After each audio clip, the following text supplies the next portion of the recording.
Amici bellini, gli abbonamenti, dobbiamo parlare perché questa è la notizia. È bello quando si può parlare bene di un'operazione del Napoli che mi sembra buona, logica, e poi sono usciti tantissimi nuovi nomi di mercato, quindi li dobbiamo toccare, questi nomi li tocchiamo solamente perché le parole di Politano fanno riflettere. Cominciamo.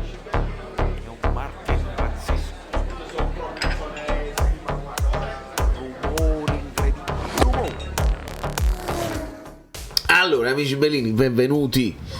Ecco, per esempio, benvenuta Carmen Biondi. È successa proprio all'improvviso con un palloncino nuovo. Funziona, le cose si mettono a posto. Lasciate i like, vi iscrivete al canale, seguiamo quotidianamente le cose del Napoli e lo sentite un po' il profumo del campo perché domani c'è la prima amichevole. Sono emozionatissimo, ovviamente. Ci saranno molti giovani, probabilmente i big li intravediamo, non lo sappiamo, però ne dobbiamo parlare. Domani c'è pure una novità, dovete iscrivervi al canale Telegram perché ci sono delle novità. Dovrei fare un intervento in una radio specialissima, quindi seguite tutte le cose. Allora ci spostiamo con un Abrabam tattico per parlare un po' delle cose. Le parole di Politano che ha rilasciato un'intervista così e così vanno analizzate secondo me per bene, ma prima di parlare delle parole di Politano, questi abbonamenti sono usciti i prezzi e quindi andiamo a valutarli insieme. Allora, dobbiamo vedere 4 schermate fondamentalmente, perché c'è la prelazione campioni, ovvero agevolazione e priorità, ovviamente, e questo è giustissimo. Bisogna dare uno sguardo di favore a chi si era abbonato l'anno scorso nella bufera, quindi bene che ci siano dei prezzi diversi per chi era abbonato e che quindi ha un'agevolazione sui prezzi. Questo è l'abbonamento full per chi si era abbonato, che comprende le 19 gare di Serie A, una gara di Coppa Italia, 3 gare di Champions League, e vediamo la differenza importante che c'è e ci deve essere tra le curve inferiori e le curve superiori, perché lo sappiamo che la curva inferiore è per stare nell'atmosfera, nell'amicizia, ma la partita non si vede benissimo, quindi c'è questa differenza. Poi ci sono i distinti inferiori, i distinti superiori, sempre con una notevole differenza. C'è una differenza per chi è under 30, quindi a me ovviamente non vi riguarderebbe nemmeno, e per gli under 14, anche per gli over 65 quando poi parliamo di Tribuna Nisida e Tribuna Posilipo, quindi i tifosi storici vengono un pochino considerati di più. Tra l'altro, com'è bella questa grafica, ve la faccio vedere meglio perché è da apprezzare. Guardate che bello, perché il Vesuvio è la maglietta del Napoli e viceversa, quindi lo stadio che illumina. C'è lo scudetto, c'è lo stemma del Napoli. Abbiamo un sogno sul cuore, difendiamolo insieme. Bellissima, direi bellissima questa iniziativa grafica. Queste sono le piccole cose che fanno piacere. Io poi la giro ai miei grafici, a Umberto si aggiunge Matteo, e nascono delle thumbnails bellissime. E poi lasciate i like per le thumbnail e per lo sforzo grafico che stiamo cercando di fare. Guardiamo insieme anche gli altri prezzi. Questo è solo l'abbonamento per l'Italia. Se non volete, se non sapete che avete degli impegni, per esempio durante l'infrasettimanale, la Champions League, non ve la potete andare a vedere, 350 euro in curva e vi passa la paura. Onestamente non è male, per chi era abbonato l'anno scorso è veramente un prezzo di favore e secondo me si apprezza. Ci sono dei benefit, tra l'altro, li vedremo tutti. Ecco, per esempio, chi invece si è innamorato del Napoli quest'anno e decide di approfittarne quest'anno, l'anno scorso non era abbonato, se ti vuoi fare un abbonamento full in curva superiore e sei, insomma, under 30 non è, ma sei over 14, 545 euro, onestamente, no? Se fai il calcolo che sono 19 più una Coppa Italia più 3 gare di Champions League, sono 23 euro e 24 euro a partita. Perché per tutte queste, secondo me è un grande prezzo. Poi ognuno si faccia i suoi calcoli se volete andare in altre zone dello stadio, però questo secondo me è un grande prezzo, quindi noi apprezziamo questo movimento del Napoli. Se invece vedete, volete andare solamente per l'Italia, quindi solo il campionato di Serie A e una di Coppa Italia, perché poi non si sa la Coppa Italia se si va avanti, 450 diviso 20 sono 22,5. È un buon prezzo, ragazzi, bisogna dare atto che il Napoli ha fatto una buona politica per gli abbonamenti. Vediamo i benefit, eccoli qua, li leggiamo insieme. Insomma, c'è la prelazione.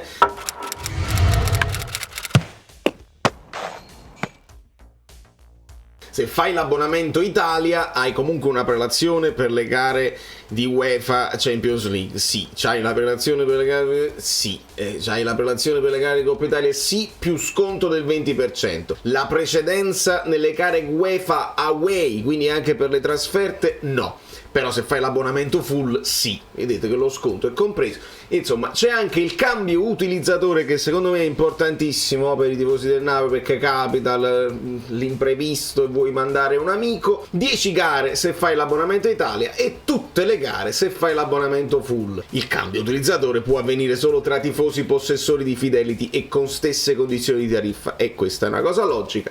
La campagna abbonamenti termina il 18 agosto 2023 a mezzanotte o al raggiungimento dotazione massima messa a disposizione pari a 25.000 abbonamenti.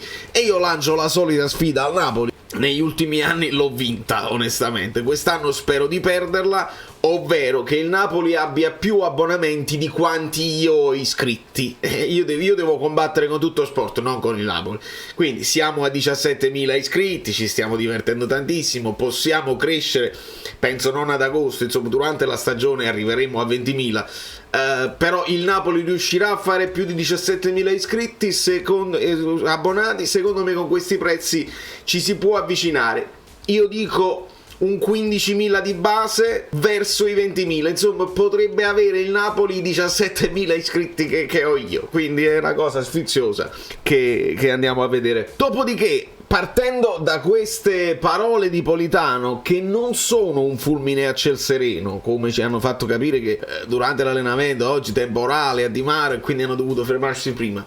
No, perché in realtà sono parole che noi da Politano abbiamo già sentito, e ricordate bene che anche l'anno scorso Politano era praticamente in uscita e diceva: io non lo so, io devo giocare di più, io non mi trovo, se mi piace la paella, gli facevano la domanda per il Valencia perché c'era Gattuso là, eccetera, ce lo ricordiamo benissimo. Poi tutto si mise a tacere, non arrivarono offerte evidentemente per il ragazzo, o non erano soddisfacenti per il Napoli. Tutto fu dimenticato. Politano si è diviso il ruolo con Lozano, come hanno sempre fatto, e si sono fatti anche un bello scudetto. Politano da sotto alla curva, però ci fa sapere: vedete, voglio avere più continuità rispetto all'anno scorso, giocare più partite e fare molti più gol.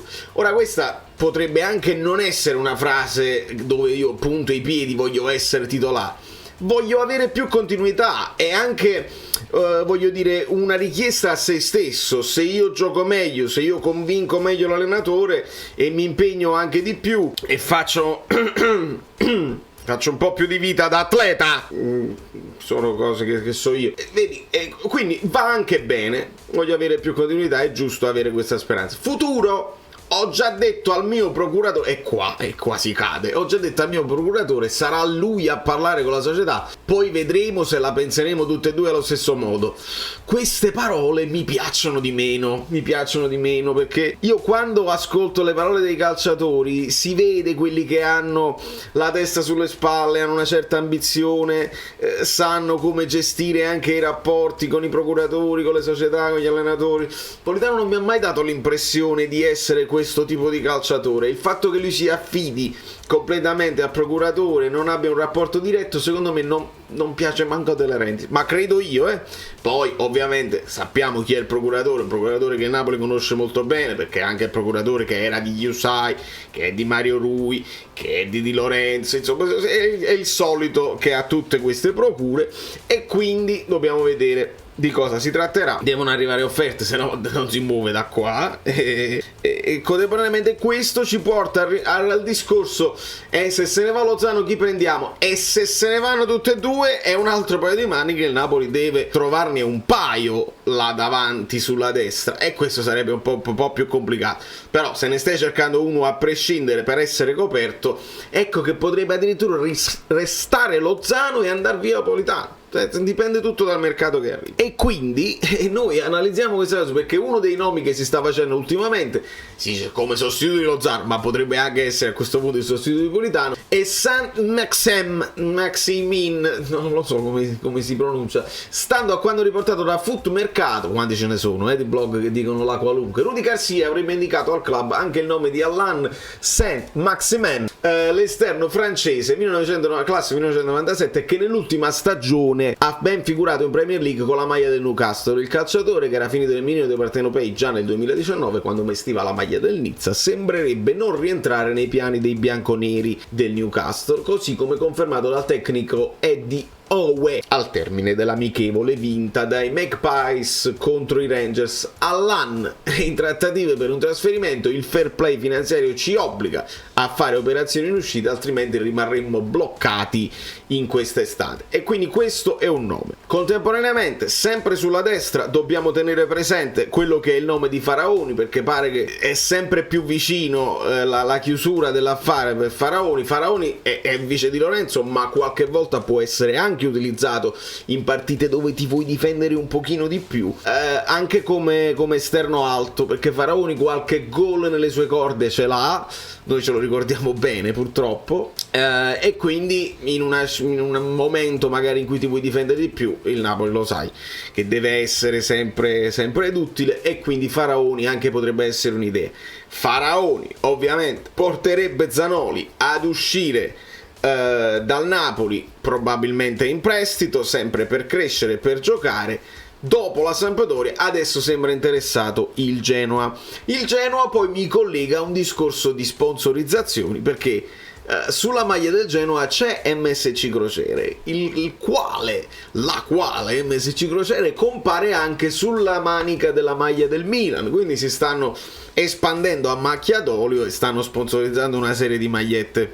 Sempre parlando di terzini destri, insomma della fascia destra, l'immagine di Quadrato che arriva per le visite mediche, veramente sono immagini raccapriccianti, si sentono brutte parole dai tifosi, urlate. E insomma, questo è il calcio, ragazzi, che dobbiamo vedere. In Italia il colpo di mercato dell'Inter è Quadrato, che era stato scartato dalla Juventus, mentre se ti guardi un attimo in Europa, il Manchester City piazza Gvardiol, è un altro paio di maniche, è tutto un altro paio di maniche. Quindi onestamente diventa difficile, secondo me diventa difficile competere. Magari poi sul campo i nomi non fanno la differenza, sul lungo forse sì, però nella partita secca, singola, si può ovviare, si può far bene. Però per i diritti TV invece perdi.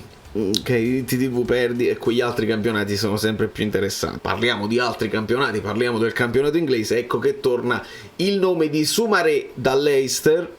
Questo è un nome che mi avevano fatto anche alcuni amici bellini. Potrebbe essere un'operazione intelligente alla Anghissà, e quindi è uscito anche questo nome. Lo prendiamo per quello che è, per un rumor, perché adesso non sappiamo ancora nulla. Insieme ai rumors ci dobbiamo aggiungere quello di Amrabat, che è un centrocampista che a me piaceva tantissimo all'epoca della Roma, tant'è vero che io faccio l'Amrabat tattico, e quando mi devo spostare con le varie cose, non lo so, si era parlato di Arabia, si era parlato di Barcellona, si era parlato del Milan, adesso si parla anche del Napoli, e penso che ci siamo. Penso che queste sono le cose che si devono dire oggi, compreso un De Laurentiis che prende un nuovo incarico con l'UEFA, commissione club, c'è da capire cosa effettivamente fanno, però è già buono. Io penso che sia meglio, a meno che lui non entra in riunione e dice siete tutti che si prende a parolacce con tutti, però stare all'interno di certi uffizi e sentire parlare gente che è abituata a stare in certe stanze, capire meglio certe dinamiche, magari influenzare decisioni per il futuro, tutta la visione di De Laurentiis per un calcio migliore potrebbe essere una cosa positiva. Io apprezzo quando il Napoli dice noi non siamo fessi, non ci dovete prendere in giro, quando il fallo di Leao su Lozano è evidente e viene esaltato dall'UEFA come intervento difensivo. Là non devi essere fesso e devi reagire. Contemporaneamente però sappiamo che sono permalosi sui piani alti, e quindi se tu ti permetti di dire ma facile, non ci può essere così, te la fanno pagare, e vediamo che poi il sogno di andare avanti in Champions League diventa sempre più difficile, perché devi superare non solo l'ostacolo del campo ma anche una serie di ostacoli politici che ci sono e improvvisamente ti appaiono davanti e non riesci a superarli. Da New York credo che sia tutto. State in campana, lasciate gli ultimi like, iscrivetevi al canale, a tutti i canali Telegram, Instagram eccetera eccetera, perché poi io appaio in certe trasmissioni e voi non lo venite a sapere. Vi sembra giusto questa cosa qua? Non è possibile. Bacio.